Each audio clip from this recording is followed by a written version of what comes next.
ओम नमः शिवाय। ओम नमो नारायण। ओम नमो भगवते वासुदेवाय। रामचरितमानस में बालकांड चल रहा है और बालकांड में कामदेव भस्म हो चुका है। जगत में बड़ा हाहाकार मच गया है। देवता डर गए, दैत्य सुखी हुए। भोगी लोग काम सुख को याद करके चिंता करने लगे और साधक योगी निष्कंटक हो गए। योगी निष्कंटक हो गए। कामदेव की स्त्री रति अपने पति की यह दशा सुनते ही मूर्छित हो गई। रोती चिल्लाती और भांति भांति से करुणा करती हुई वह शिव जी के चरणों में गिर पड़ी। अत्यंत प्रेम के साथ अनोखो प्रकार से विनती करके हाथ जोड़ करके भगवान शिव के समक्ष खड़ी हो गई। शीघ्र प्रसन्न होने वाले कृपालु भगवान शिव अबला नारी को देखकर सुंदर वचन बोले, हे रति, अब से तेरे स्वामी का नाम अनंग होगा। वह बिना ही शरीर के सबको व्यापेगा। अब तू अपने पति से मिलने की बात सुन। अनंग, अंग, अन, जिसका अंग नहीं है। कामदेव का एक नाम है अनंग। कामदेव आपके शरीर में स्त्री हो चाहे पुरुष हो, इन दोनों के शरीर में समाया रहता है और बिना शरीर के ही समाया रहता है। ऐसा उसको वरदान मिला है क्योंकि उसने अपना शरीर खो दिया था। आगे भगवान शिव कहते हैं, जब पृथ्वी के बड़े भारी भार को उतारने के लिए यदुवंश में श्री कृष्ण का अवतार होगा, तब तेरा पति उनके पुत्र प्रद्युम्न के रूप में उत्पन्न होगा। मेरा यह वचन अन्यथा नहीं होगा। शिव जी के वचन सुनकर रति चली गई। अब दूसरी कथा बखान कर विस्तार से कहता हूं। ये तुलसीदास जी कह रहे हैं, ब्रह्मादि देवताओं ने ये सब समाचार सुने तो वे वैकुंठ को चले। पर वहां से विष्णु और ब्रह्मा सहित सब देवता वहां गए जहां कृपा के धाम शिव जी थे। उन सब ने शिव जी की अलग अलग प्रकार से स्तुति की। तब शशि भूषण शिव जी प्रसन्न हो गए। शशि भूषण बोलते हैं जिसने, शशि माने चंद्रमा, भूषण माने जिसने आभूषण के रूप में चंद्रमा को धारण किया हो। चंद्रशेखर भी भगवान शिव का एक नाम है। चंद्रमा को शिखर पर भगवान शिव ने धारण कर रखा है। कृपा के समुद्र शिव जी बोले, हे देवताओं, कहिए आप किस लिए आए हैं। ब्रह्मा जी ने कहा, हे प्रभु, आप अंतर्यामी हैं, तथापि हे स्वामी, भक्तिवश मैं आपसे विनती करता हूं। हे शंकर, सब देवताओं के मन में ऐसा परम उत्साह है कि हे नाथ, वे अपनी आंखों से आपका विवाह देखना चाहते हैं। हे कामदेव के मद को चूर करने वाले, आप ऐसा कुछ कीजिए जिससे सब लोग इस उत्सव को नेत्र भर कर देखें। हे कृपा के सागर, कामदेव को भस्म करके आपने रति को जो वरदान दिया वो बहुत ही अच्छा किया। हे नाथ, श्रेष्ठ स्वामियों का यह सहज स्वभाव होता है कि वे पहले दंड देकर फिर कृपा किया करते हैं। पार्वती ने अपार तप किया है, अब आप उन्हें स्वीकार करें, अंगीकार करें। अंगीकार का मतलब अपने अंग से लगाएं। ब्रह्मा जी की प्रार्थना सुनकर और प्रभु श्री रामचंद्र जी के वचनों को याद करके शिव जी ने प्रसन्नता पूर्वक कहा, ऐसा ही हो। तब देवताओं ने नगाड़े बजाए, फूलों की वर्षा करके जय हो, देवताओं के स्वामी की जय हो, ऐसा कहने लगे। उचित अवसर जानकर सप्तऋषि आए और ब्रह्मा जी ने तुरंत ही उन्हें हिमाचल के घर भेज दिया। वे पहले वहां गए जहां पार्वती जी थी और उनसे छल से भरे मीठे विनोद युक्त अर्थात हंसी मजाक करते हुए आनंद पहुंचाने वाले वचन बोले। नारद जी के उपदेश से तुमने उस समय हमारी बात नहीं सुनी।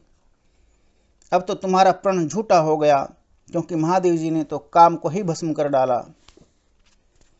यह सुनकर पार्वती जी मुस्कुराकर बोली, हे विज्ञानी मुनिवरों, आपने उचित ही कहा।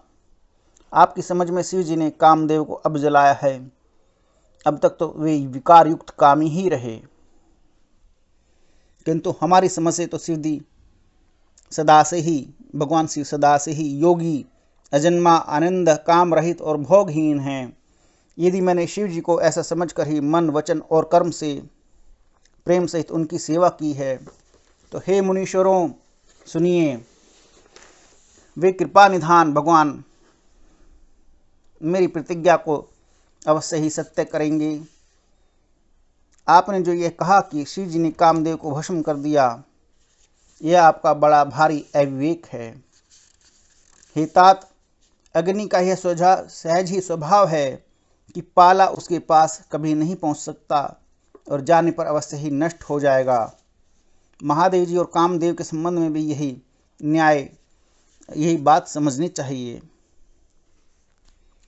पार्वती जी के वचन सुनकर और उनका प्रेम तथा विश्वास देखकर मुनि हृदय में बड़े प्रसन्न हुए। वे भवानी को सिर नवाकर, सिर झुकाकर चल दिए और हिमाचल के पास पहुंचे। उन्होंने पर्वतराज हिमाचल को सब हाल सुनाया और कामदेव का भस्म होना सुनकर हिमाचल बड़े दुखी हुए। फिर मुनियों ने रति के वरदान की बात कही। उसे सुनकर हिमवान ने बड़ा सुख माना। शिव जी के प्रभाव को मन में विचार कर हिमाचल ने श्रेष्ठ मुनियों को आदरपूर्वक बुला लिया और उनसे शुभ दिन, शुभ नक्षत्र और शुभ घड़ी निकलवा करके वेद की विधि के अनुसार शीघ्र ही लग्न निश्चय कराकर लिखवा लिया। फिर हिमाचल ने वह लग्न पत्रिका सप्तऋषियों को दे दी और चरण पकड़कर उनकी विनती की। उन्होंने जाकर वह लग्न पत्रिका ब्रह्मा जी को दी। उसको पढ़ाते समय उनके हृदय में प्रेम समाता न था। जब ब्रह्मा जी ने लग्न पत्रिका पढ़ी तो उनका हृदय पुलकित हो रहा था। ब्रह्मा जी ने लग्न पढ़कर सबको सुनाया। उसे सुनकर सब मुनि और देवताओं का सारा समाज हर्षित हो गया। आकाश से फूलों की वर्षा होने लगी, बाजे बजने लगे और 10 दिशाओं में मंगल कलश सजा दिए गए। सब देवता अपने भांति भांति के वाहन और विमान सजाने लगे। कल्याणप्रद मंगल शकुन होने लगे और अप्सराएं गाने लगी। शिव जी के गण शिव जी का श्रृंगार करने लगे। जटाओं का मुकुट बनाकर उस पर सांपों का मोर सजाया गया। शिव जी ने सांपों के ही कुंडल और कंकण पहने, शरीर पर विभूति रमाई और वस्त्र की जगह बागंबर लपेट लिया। बागंबर बोलते हैं शेर की खाल को। शिव जी के सुंदर मस्तक पर चंद्रमा, सिर पर गंगा जी, 3 नेत्र, सांपों का जनेऊ, गले में विष और छाती पर नरमुंडों की माला थी। इस प्रकार उनका वेश अशुभ होने पर भी वे कल्याण के धाम और कृपालु हैं। एक हाथ में त्रिशूल और दूसरे में डमरू सुशोभित है। शिव जी बैल पर चढ़कर चले, बाजे बज रहे हैं। शिव जी को देखकर देवांगनाएं मुस्कुरा रही हैं और कहती कि इस वर के योग्य दुल्हन संसार में नहीं मिलेगी। विष्णु और ब्रह्मा आदि देवताओं के समूह अपने अपने वाहनों पर चढ़कर बारात में चले। देवताओं का समाज सब प्रकार से अनुपम परम सुंदर था, पर दूल्हे के योग्य बारात न थी। तब विष्णु भगवान ने सब दिक्पालों को बुलाकर हंसकर कहा, सब लोग अपने अपने दल समेत अलग अलग होकर चलो। हे भाई, हम लोगों की यह बारात वर के योग्य नहीं है। क्या पराये नगर में जाकर के हंसी कराओगे? विष्णु भगवान की बात सुनकर देवता मुस्कुराए और वे अपनी अपनी सेना सहित अलग हो गए।